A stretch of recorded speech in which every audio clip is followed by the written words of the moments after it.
मैं हूं विजय कुमार पाल। मैं एक लेखक हूं, इंग्लिश में किताबें लिखता हूं, हिंदी में भी आ रही है। ये किताब है जौहर इन इंडियन सब कॉन्टिनेंट बाय विजय कुमार पाल।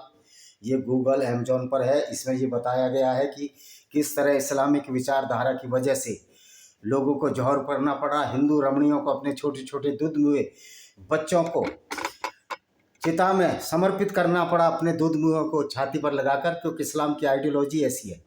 ये विजय कुमार पाल है। ये अमेजोन फ्लिपकार्ट पर है।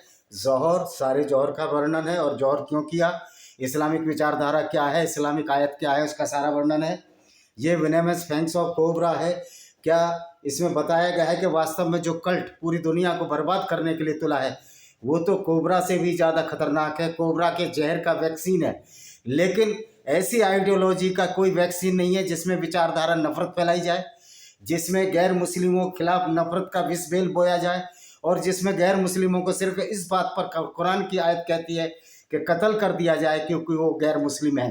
तो इस गैर मुस्लिम में सारे आ जाते हैं। काफिर का मतलब जो इस्लाम, मोहम्मद और कुरान को नहीं मानता, उसको काफिर कहा जाता है, और मूर्ति पूजकों को निचले दर्जे के काफिर कहा जाता है। ये venomous fangs of cobra, dangerous poison to the society भाई विजय कुमार पाल। ये किताब भी सच्चाई खोलेगी।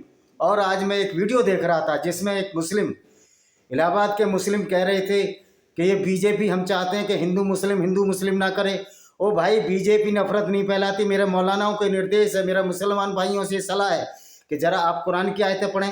कुरान की आयत किस तरह से नफरत फैला रही है, किस तरह से वायलेंस फैला रही है, ये आपकी किताबों से ही हम बता रहे हैं। हम अपनी तरफ से कुछ भी नहीं ला रहे, क्योंकि आपके नबी ने भी वो काम किए जो मानवता के खिलाफ थे, जो किसी भी दृष्टि से ऐसे व्यक्ति को जो नबी कहलाता हो उसके करने के योग्य नहीं थे, लेकिन वो काम भी किए। तो हम तो आपकी बातें बताते हैं। तो मेरा मुसलमान भाइयों से यह अनुरोध है जो ये कहते हैं कि बीजेपी हिंदू मुस्लिम करती है, पहले वो कुरान की आयतें पढ़ लें, पहले वो हदीस पढ़ लें, पहले वो मोहम्मद साहब के वो क्रियाकलाप कर लें जो उन्होंने पूरी ज़िंदगी में किए। जहाँ तबूक के युद्ध में वो ये कहकर मुसलमानों को ले गए और चलो वहाँ वहाँ नीली आंखों वाली, ब्लॉन्ड आई वाली लड़कियाँ आपको मिलेंगी, और इसका वर्णन आपकी हदीसों में मिलता है। जो ये कहते हैं कि हम हदीसों को नहीं मानते, हदीसों को अगर नहीं मानोगे तो नमाज कैसे पढ़नी है, नमाज रुकू कैसे करना, सजदा कैसे करना है, कैसे तिलावत करनी है, कितनी इसमें रुकू होती हैं, कितने सजदा होते हैं, तुम कितनी रकात पढ़ी जाती हैं, ये आपको कुरान में कहीं नहीं मिलेगा। तो जो लोग ये कहते हैं हम कुरान पर बात करते हैं, अगर कुरान पर बात करते हो तो कुरान तो आधी लंगड़ी लूली किताब है। उसमें ना नमाज है, ना रोज़ा है, ना ईद का जिक्र है, उसमें बहुत सारी चीज़ें नहीं है। नमाज कैसे अता हुई, कैसे मोहम्मद साहब एक झूठी यात्रा पर जो अल्लाह से मिलने गए, एक झूठ जो बोला, वो भी अल्लाह ने, मियाँ ने जब करी, जब मोहम्मद साहब गए, उसका भी जिक्र आपके कुरान में नहीं है। कुरान में जिक्र है गैर मुस्लिमों को कैसे सताना है, कैसे कत्ल करना है, कैसे औरतों को तलाक देना है, कैसे औरतें आधी बुद्धि की होती हैं, कैसे औरत की गवाही आदि है। गवाही इसलिए आदि है कि एक औरत भूल जाए तो दूसरी औरत याद दिला देगी, तो क्या आदमी नहीं भूल सकता? किस तरह से भेदभाव किया है इस्लाम ने औरतों के खिलाफ, किस तरह से उनकी औरतों को आधा हिस्सा मिलेगा पुत्री को, यह आपका इस्लाम है। और जो कहते हैं कि माता के पैरों में 72, क्या बोलते हैं, माँ के पैरों में तो 72 गुना ज़्यादा प्यार करती है माँ। ओ भाई, उसी माँ को जब तुम पत्नी बना लेते हो तो हलाला के नाम पर अगर तलाक दे दें, 3 तलाक दे दें, और उसके बाद फिर अगर उसको पूर्व पति के साथ आना है तो उसको दूसरे के साथ शादी करके उसके साथ इंटरकोर्स करना पड़ेगा, यानी वो गुण निभाने पड़ेंगे जो शादी के उद्देश्य से बने। तो भाइयों, आप लोग पहले कुरान पढ़ लो, कुरान में जो लिखा है उसके बाद किसी भी मुसलमान को ये अधिकार नहीं है जो हिंदू मुस्लिम एकता की बात करे या भाईचारे की बात करे, क्योंकि कुरान में इस तरह की कोई गुंजाइश छोड़ी नहीं है कि हिंदू मुस्लिम एकता की बात हो या हिंदू मुस्लिम और गैर मुस्लिम एकता की बात हो। ना सिर्फ हिंदू, जितने भी गैर मुस्लिम है उससे एकता की बात नहीं है।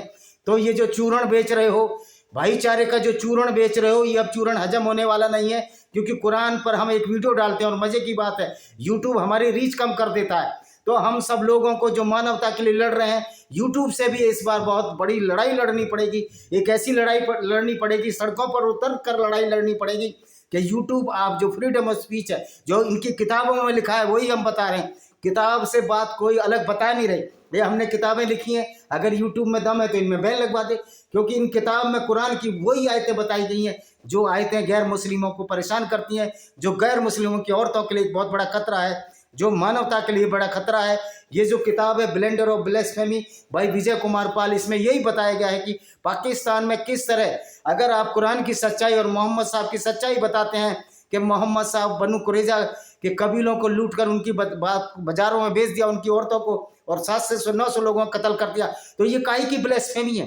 ये तो आपकी किताब है। अगर ब्लेस्फेमी हो रही है, इसी निंदा हो रही है, तो कुरान आपकी इसी निंदा कर रही है।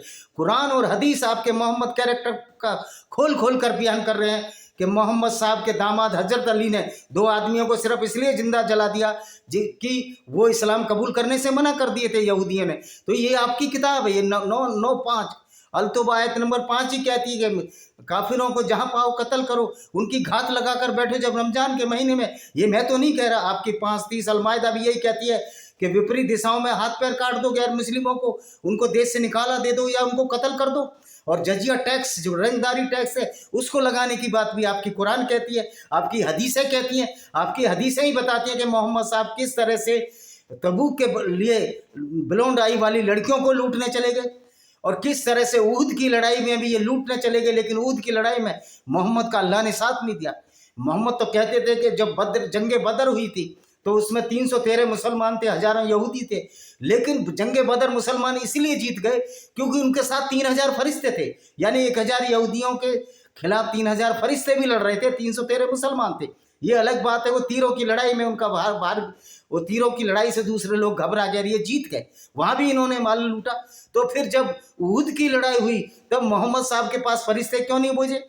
जब उहद की लड़ाई में मोहम्मद साहब के 2 दांत तोड़ दिए, और जब काबा पर अटैक हुआ, पहला अटैक काबा पर जब हुआ, हाथियों की फौज आई, जब मुसलमान नहीं था कोई भी, मोहम्मद साहब का जिस जन्म हुआ था, तो उस समय के लिए लेकिन हमारे मुस्लिम भाई कहते हैं कि अबाबिल की फौज आई, हाथियों पर गर्म पत्थर फोड़ दिए और हाथी मर गए, इसलिए वो काबा पर अटैक नहीं कर पाया।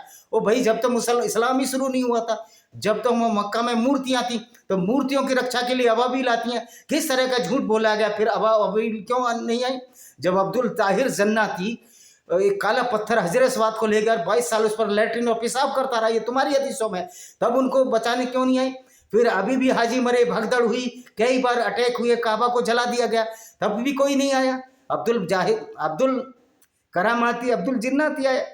ये आपकी हदीसों में ही तो लिखा है कि मोहम्मद साहब ने औरतों को कत्ल कराया। असमा बिनते मरमा ने कवित्री को कत्ल कराया जो मोहम्मद के खिलाफ कविताएं लिखती थी, इनकी लूट से परेशान थे मदीना के लोग।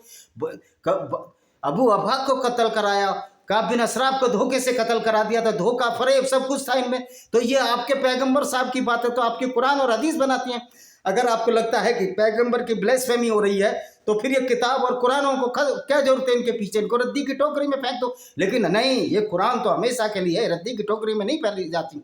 जब ये कुरान हमेशा के लिए है तो जिहाद असगर जो गैर मुस्लिमों के खिलाफ जिहाद है उनको कत्ल करना है, पूरी दुनिया में इस्लाम फैलाना, तो वो क्यों नहीं हमेशा के लिए है? यानी कि झूठ और धूर्तता का पैमाना आप लोगों ने अड़ लिया है। और जो सारे के सारे मुसलमान झूठ बोलते हैं, कहते हैं कि मैं हम अल्लाह बड़ा दयावान था, अल्लाह से बड़ा तो क्रूर और अत्याचारी नहीं हुआ, मोहम्मद से ज़्यादा तो नफरत फैलाने वाला इंसान इस दुनिया में हुआ नहीं। हिटलर ने 50 लाख यहूदी कत्ल करे, लेकिन मोहम्मद की आइडियोलॉजी से करोड़ों हिंदुओं का कत्लेआम हुआ, करोड़ों ईसाइयों का कत्लेआम हुआ, करोड़ों यहूदियों का कत्लेआम हुआ। यहूदियों को अपना देश छोड़ना पड़ा, उनको दर दर की भटकना पड़ा। जो फिलिस्तीनी दावा करते हैं और ये ज़मीन सारी यहूदियों की थी, सऊदी अरब भी यहूदियों का था, ईरान, इराक और उत्तरी अफगानिस्तान पारसियों का था, जो आज भारत में शरण ले रहे 2-3 लाख लोग ले गए, पूरी सत्यानाश कर दिया। यहूदी 1.5 करोड़ रह गए जिनका कहीं बहुमत था पूरी दुनिया में, पूरी मध्य एशिया में बहुमत था। आप कहते हो कि बड़ी मिलनसार और भाईचारे की बात करते हैं। पहले मैं मौलानाओं को और सारे मुसलमान भाइयों को ये कहना चाहता हूँ, पहले अपनी कुरान पढ़ो, आपकी आंख का लट्ठा पर देखो, दूसरे की आंख का तिनका मत देखो। अगर हिंदू धर्म में भी कोई कमी है, उससे भी मोहम्मद साहब कोई अच्छे आदमी नहीं हो जाएंगे। तो ये मेरी किताब blender of blasphemy in blender by Vijay Kumar Pal, ये अभी नई किताब आई है। इसमें बताया कुरान की आयतें पढ़ कर किस तरह से गैर मुस्लिमों को पाकिस्तान और बांग्लादेश में सताया जाता है। ये लेमेंट ऑफ सिंजार है, टीयर्स ऑफ यजीदी वुमेन, इसमें बताया है किस तरह अबू बकर अल बगदादी ने सारी कुरान की आयतों का हवाला दिया है कि सेक्स स्लेव रख सकते हो, औरतों को लूट सकते हो, उनके साथ बलात्कार कर सकते हो, यौन दासी बनाकर औरतों को बाजारों में बेचते हो। ये काम मोहम्मद और उनके साथियों ने किए। तो भाई तुम्हारे पहले कुरान और हदीसों को पढ़ ले, तब मुस्लिम भाई भाईचारे की बात करें, बेहतर ये होगा। लोगों को बेवकूफ़ बनाने की बात ना करें। ये गंगा जमनी चूर्ण अब बिक नहीं सकता, ये बेकार हो चुका है, ये झूठ के पहाड़ पर खड़ा है। और ये झूठ के पहाड़ जो तुम बनाते हो कि बीजेपी हिंदू मुस्लिम करती है, पहले अपनी कुरान और अपनी हदीसों को पढ़ें, अब उसके बाद टिप्पणी करें। जिसके घर शीशे से होते हैं वो दूसरों के घरों पर पत्थर नहीं फेंक करते। तुम्हारे घर शीशे के हैं। तुम्हारे पैगंबर साहब काफिलों को लूटते थे, उनका क्या धंधा था? तुम्हारे पैगंबर साहब औरतों को बाजारों में बेच देते थे। तुम्हारे पैगंबर साहब मारिया अल किबतिया, जो कि एक क्रिश्चियन कॉप्टिक ईसाई थी, उसको भी गिफ्ट में लिया। और उसके साथ जब डिंग डोंग करते फरमाए गए गलत तरीके से, तो उनकी पत्नी हफ्सा ने देख लिया और हफ्सा को बहाने से भेज दिया, जाओ तुम्हारे पिताजी उमर बुला रहे हैं, जो दूसरा खलीफा था। लेकिन वो उमर साहब की माँ मिली, उमर की पत्नी मिली, उन्होंने कहा तुम्हारे अब्बू तो नहीं मिला रहे, वो तो खेत में काम करने गए। और यहाँ मोहम्मद साहब को पकड़ लिया मारिया अल किबतिया ने, मारिया अल किबतिया के साथ। तो मोहम्मद कहने लगे, गिड़गिड़ाने लगे, आपकी किताबों में किसी को मत बताना। लेकिन जब आयशा को बता दिया तो दोनों ने, तो मोहम्मद ने उनको डराया कि मैं तलाक दे दूंगा। पूरी रात वो बेचारी परेशान रही।